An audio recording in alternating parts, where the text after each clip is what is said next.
This is a video about Gundam Evolution.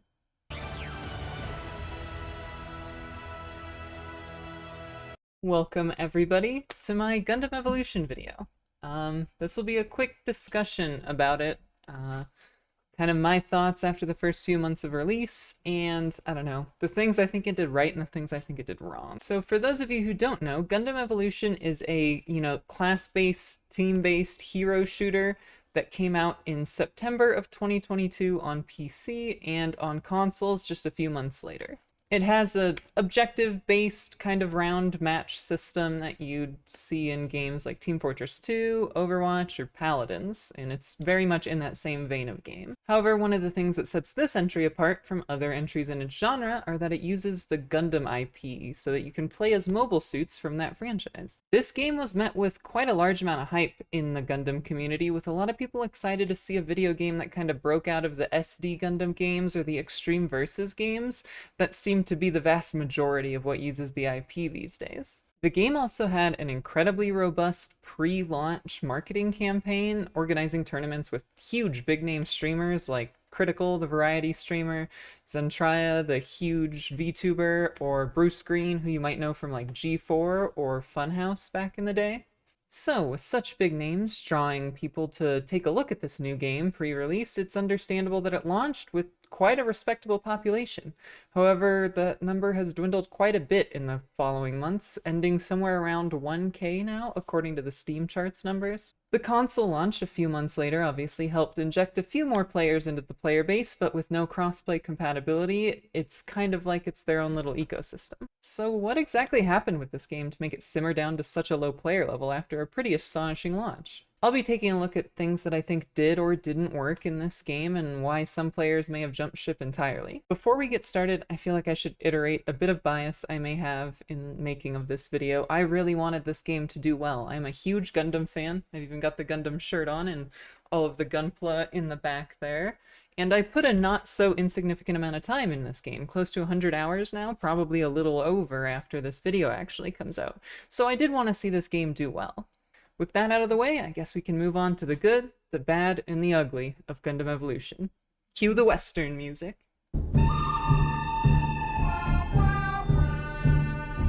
So I'm going to start with the good stuff here. Gundam Evolution actually did quite a few things really, really well. As I mentioned before, with the pre-launch campaign, they organized a sort of showcase tournament with some big-name streamers, but beyond that, they also managed to include, some people who are actually in the Gundam community. I feel like including people who are actually in the Gundam community is, I don't know, a lot more impressive than just grabbing big-name streamers. It's people who actually care about the IP and want to see it, I don't know, do cool things with it. The community managers also have a pretty great track record of actually trying to involve the community and talking with them, even going so far as to advertise and signal boost tournaments that were organized and supported entirely by the players. Their use of the Gundam IP as far as organizing the roster of units you can actually play as is kind of impressive as well. There's obviously mainstays like the Grandpa Gundam or the multiple Zakus or the ever-popular Gundam Barbatos. Beyond that though, there's more than a couple oddball units kind of thrown in here that I don't think anyone expected. One of the support-oriented units in the roster is the Methis, a mobile suit that was used just a handful of times by characters in support of the main character's mobile suit in Zeta Gundam. Even more astonishing is the Mahiru, which is a pretty minor mobile suit that was used in the pretty underwatched Turn A Gundam. This was actually a huge plus for Gundam fans, as seeing underutilized suits like this actually get a main stage on a, big, heavily marketed Gundam game was pretty cool, and of course gave everybody hope that maybe their niche mobile suit they loved would eventually be added in a future update. Please, Bandai, give us the Nether Gundam. We want it so bad. Give us the Nether Gundam now. Another solid plus here from Gundam Evolution is the fact that the gameplay is actually really, really good. The maps and objectives in this game are actually pretty balanced and, don't feel too difficult to actually achieve, and the suits themselves are actually a ton of fun to, drive around, or pilot around, I guess. I'm a Gundam fan, believe me. The addition of the thruster mechanic that each suit has, ranging from 1 to 3 bars that you can use to kind of boost around, is a huge added layer to the gameplay of this game, and it gives the squishier suits a much needed extra layer of mobility. As with high mobility in a lot of multiplayer games, this can lead to be a bit overwhelming for suits that already have mobility actions on top of their thrusters, such as the Exia or the Barbados, which in turn makes them seem like very pub-stompy suits to just the average player. Of course, those suits are still no match for, good teamwork or a counter thrust of your own, but the fact that there's this kind of ebb and flow gameplay I think is actually pretty healthy. In my opinion, there's no overt balance issues, and they've been pretty good at tuning around the few stuff that does seem a little oppressive. That sentiment might be a little contentious on its own, seeing as there are a lot of people who aren't a fan of those pub stompy suits I mentioned earlier, but I think as a whole the balance feels really nice. Another point I really want to mention here is that the developers do seem to be really good about communicating and taking community feedback into their updates. This has even occurred very, very recently with the new tease of the Season 3 coming out, or I guess it's already out now by the time this video is, showing that they're going to be adding events to help increase some of the currencies that players might not have. And they still post patch notes and dev blogs every once in a while to help us, understand what they're thinking. It's good to see developers that still want to see the game grow and still want to see it expand, because I think that's the most crucial thing for this game to get really, really big again. I really want to see this game improve as well, especially as it's quite fun at its core, as long as you can kind of gloss over some of the not-so-stellar aspects, which segues us right into our next section. Before we get too much into the, messier parts of this video, I want to mention I do stream on Twitch and post fairly frequently on Twitter, and beyond that, if you like this type of content that I'm making and you want to get early access, special features like bloopers, or even help me decide what content to do next, you can sign up for my Patreon, which is all linked in the description. I probably put little icons up for all of them. But anyway, thank you.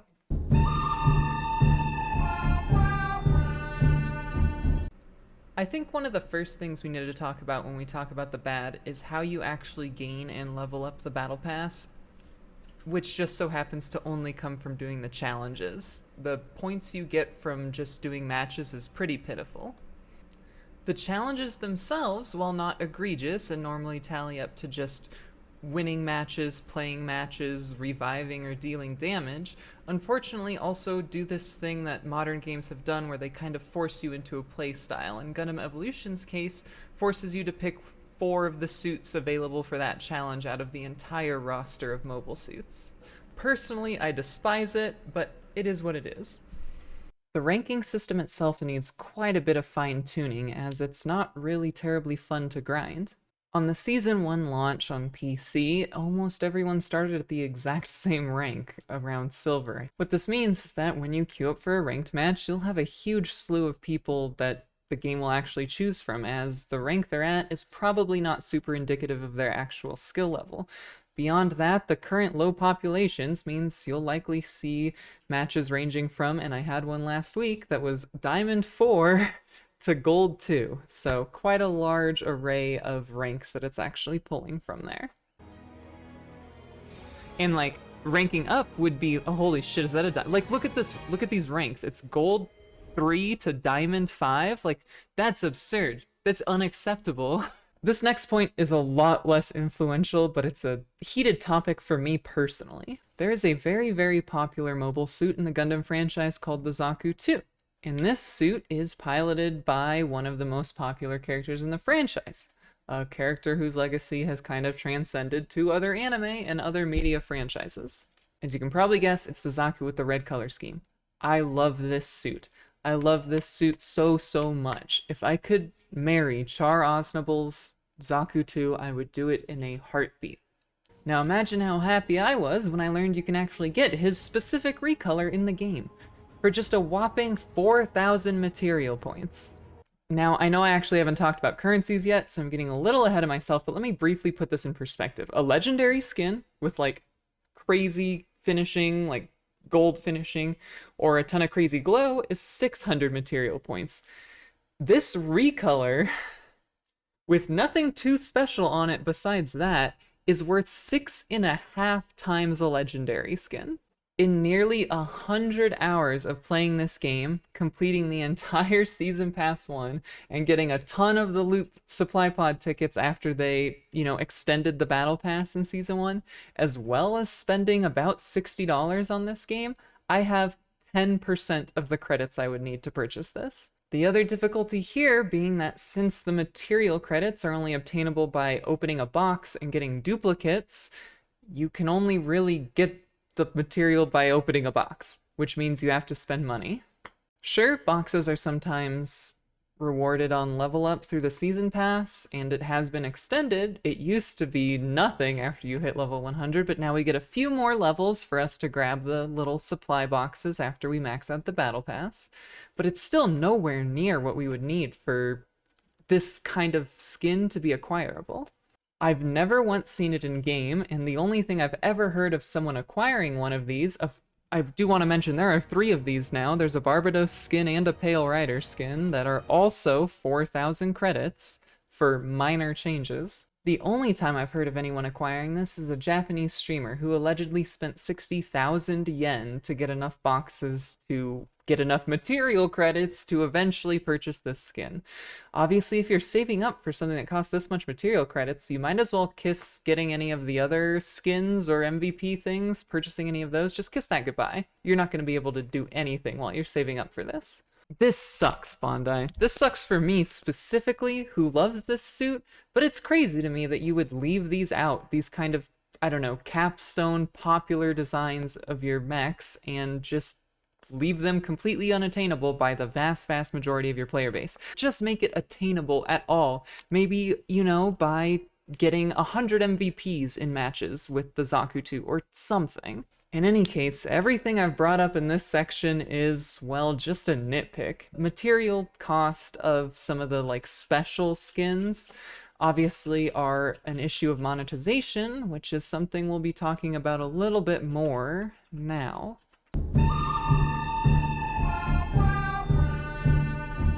Now, you can't have a modern free-to-play game in 2023 without having an absurd monetization system. I think the most glaring issue here is the fact that not all of the mobile suits are unlocked by default. I know this may be more indicative of kind of the gaming atmosphere that I grew up in, but for a hero shooter, this seems absurd. However, as far as I'm aware, this unfortunately appears to be the norm. Overwatch 2 is doing something similar, although they do put their heroes in the battle pass to unlock, whereas Gundam Evolution you need to just use the currency. And MOBAs that I'm super familiar with, like League of Legends, basically pioneered this you have to unlock the heroes thing. So while not terribly egregious, I think the biggest problem here is there's not a great route for free-to-play players to actually unlock these mobile suits. The suits here are obviously unlocked by paying real money or using a capital currency.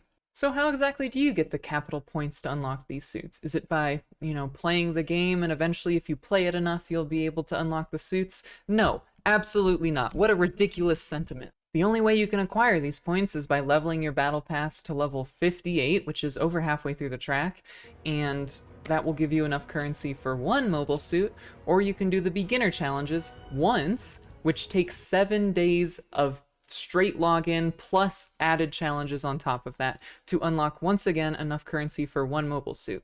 Also worth mentioning, on launch, the beginner challenges took 28 days because they did the timing on the login day structure incorrectly. Luckily, the developers are attempting to add at least a little more routes into unlocking this currency. They've done a total of 1 event that you could log in for and play 10 matches to unlock enough currency to unlock 1 suit.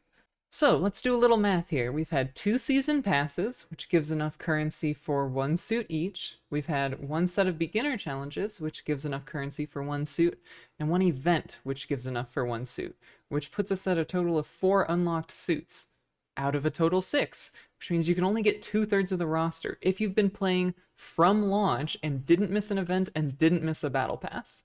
Assuming you missed any of those or just weren't available or didn't want to do it, you're shit out of luck. There's no other way to get capital points, which makes it so much harder for new players to kind of jump in, as their only option is the current battle pass and the beginner challenges. This means that for any new player, unlocking all the suits is a huge uphill climb, and may I mention, unlocking all the suits in a hero shooter that touts its competitiveness, which means there's often picks and counter picks and strategies that work better with some suits and not with others. This means free-to-play players are completely time-gated based on pretty much when they started the game to see how many suits they can unlock.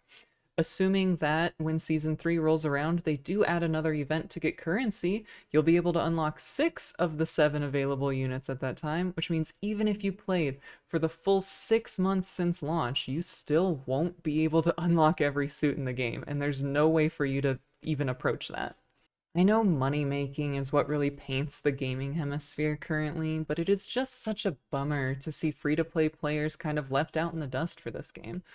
Personally, if you can afford it, the $40 for the 5 unlockable suits, and then you can kind of catch up with all of the capital currencies they do relieve, is probably the best way to approach unlocking suits, assuming they still have the 5 suit bundle. I actually don't know if that still exists. Okay, enough blabbering. Monetization is bad in a free-to-play game. Surprise, surprise, Rose, what the fuck did you expect? Well, okay, you got me there, but what else does the game do grossly wrong? That's a little bit tougher to answer, as I think aside from the monetization, the game is actually quite solid. There's a lot of really great stuff here, and it is actually a blast to play. However, as I play through this game, I think my biggest question I have consistently is, why is this a Gundam game? Like, sure, the mobile suits are there, that's obviously very Gundam, and they have some weird ones, which is cool, but that's not really enough, is it? And the maps feel, well, not really Gundam-y, but they feel, I don't know, sci-fi enough to fit within the universe, but there's no real actual Gundam locales here. Imagine how cool a bomb planting map in Jaburo would be. Or even like a capture zones map in Al Baoku. And hey, with all the different franchises the units from the roster come from, we could get a ton of cool locales. Like Exia's here, why don't we get some of the awesome locales from Double O? Unfortunately, there's nothing like that. Nothing here really feels like it's specifically from a specific Gundam franchise. They're all just random fucking space stations. A side note here regarding this, the colony trading post map that came out with Season 2 is actually very solid and a step in the right direction, and currently it's my favorite map. It still isn't, an iconic centerpiece, but at least we've got the cool colony, that spins around, you can look up and you can see, the city on the other side. It's neat, and definitely I would like to see more of this in the future. One of my favorite parts about SD Gundam Battle Alliance, which is the most recent Gundam game that released just before Gundam Evolution, was that the entire game was built around like these key milestone parts from the different franchises and experiencing them with other characters. I mean, hell, that's part of the reason why people love the Super Robot War games so much, is that you get to see these characters interact with moments from other franchises that are like pivotal or unique or special. Nothing here really ties in with the Gundam universe except for the mobile suits, which actually brings me to another point. There was a tweet that made the rounds in the Gundam Twitter community, which I won't be posting as the entire Gundam community did kind of put them on blast. But the gist of the tweet was that the person was criticizing Gundam Evolution for not having the units feel like mechs in a first-person Gundam game, like no cockpit or the characters felt too floaty. This is an interesting criticism, as this is something mecha fans really like in their games. I mean, GBO2 is incredibly popular for how weighty and real the robots feel. That's Gundam Battle Operation 2. I forgot that it's an acronym. However, when you levy this criticism against Gundam Evolution, it feels unwarranted, I guess. I stand by my initial response to that tweet, which I'm sure is somewhere on my Twitter, but I essentially said that it wouldn't make sense in Gundam Evolution to have cockpits that were obstructed by bars, or have your characters move incredibly weightily while you're trying to, get around to the different capture points quickly. It just doesn't line up well with a hero shooter, especially when they're all from different franchises. Especially when some of the suits have like 360 cockpits. That would be a clear advantage over traditional older mobile suits that would have, cockpit obstructions. However, something I failed to notice when I initially responded to that criticism is that while it doesn't make a ton of sense against Gundam Evolution, it does kind of lead us to question the development of this game as a whole. I think, truth be told, a lot of mecha fans would have preferred a game where those features actually do make sense, where they do get a feel of piloting an actual robot, and where it does feel like in a first-person game they're actually inside of a robot. I think we all really would have enjoyed a mecha game that was built to be a mecha game using the Gundam IP. I think that leads us to one of Gundam Evolution's biggest failings, which is, who exactly did this get made for? Sure, it's a fun game and I've spent a lot of time with it, but from seeing mecha fans on Twitter discuss the game or even talking with other mecha fans in my stream chat, I think what a lot of us would have really wanted was something more akin to Rise from the Ashes or Zeonic Front. On the flip side, I can't imagine hero shooter fans were super clamoring for a similar but missing some features of their previous iteration with Overwatch 2 right out on the horizon. I know with Gundam Battle Operation 2 doing its PC network test, meaning its full launch should be at least somewhat soon, a lot of mecha fans are gonna flock to that instead, as it actually feels more like what they would expect from a mecha game. Personally, I'm more than happy to keep the high-octane, fast-paced mecha action of the Extreme Versus series, which I hope we get another one released to the West soon. I've never been a huge fan of the whole clunky, slow robots, though I do see the appeal. I think the big game changer for mech fans is going to be Armored Core 6, which just got announced recently. This franchise has long been a cornerstone for mech fans everywhere, and it'll be good to go to a mech game that was designed from the ground up to be a mech game. However, even with all these options, I can still see myself hopping into Gundam Evolution every week for a match or two, because even if it's not perfect, it's still a game I really, really enjoy. Now, initially that was supposed to be the end of the video, right? Roll credits. Well, just my luck, Bandai has released all the information on the upcoming Season 3, and it does look pretty promising. We're getting a new mobile suit, they're adding some new events, like one to help us get material points, which is nice, and while the Charzaku 2 is currently unavailable as it was a timed thing, hopefully by the next time it rolls around, if it rolls around, I'll be maybe halfway there to unlocking it. We're also getting a server merge for North America and Europe. This was something I didn't get to talk about, but for a lot of players, the best way to actually find a match was to hop from their servers, in my case North America, and just play on the Japan servers. Finding matches is way quicker, and for some reason, maybe since the netcode is already not so great, the matches didn't feel that much worse than they did on your home server. Another plus is we're getting 2 new mobile suits with Season 3, which will be a nice influx of new characters to the roster. However, I can't help but think that this kind of bones free-to-play players even more, notably because they didn't announce another Capital Points event, but hey, fingers crossed there'll be another one so that free-to-play players won't be permanently behind forever. In any case, things are looking to be steadily improving, and hopefully with a few more patches and if the devs keep listening, we'll eventually have a really nice product on our hand. We've seen games that have had rough launches and came back to astounding success. 2 of them I play currently, Destiny 2 and Final Fantasy XIV, and I can only hope the same for Gundam Evolution as well, ideally with a monetization rework, but hey, we'll see what we can get. In any case, thank you all for watching, and I hope to see you out there on the random fucking space station that we might be playing on in Gundam Evolution.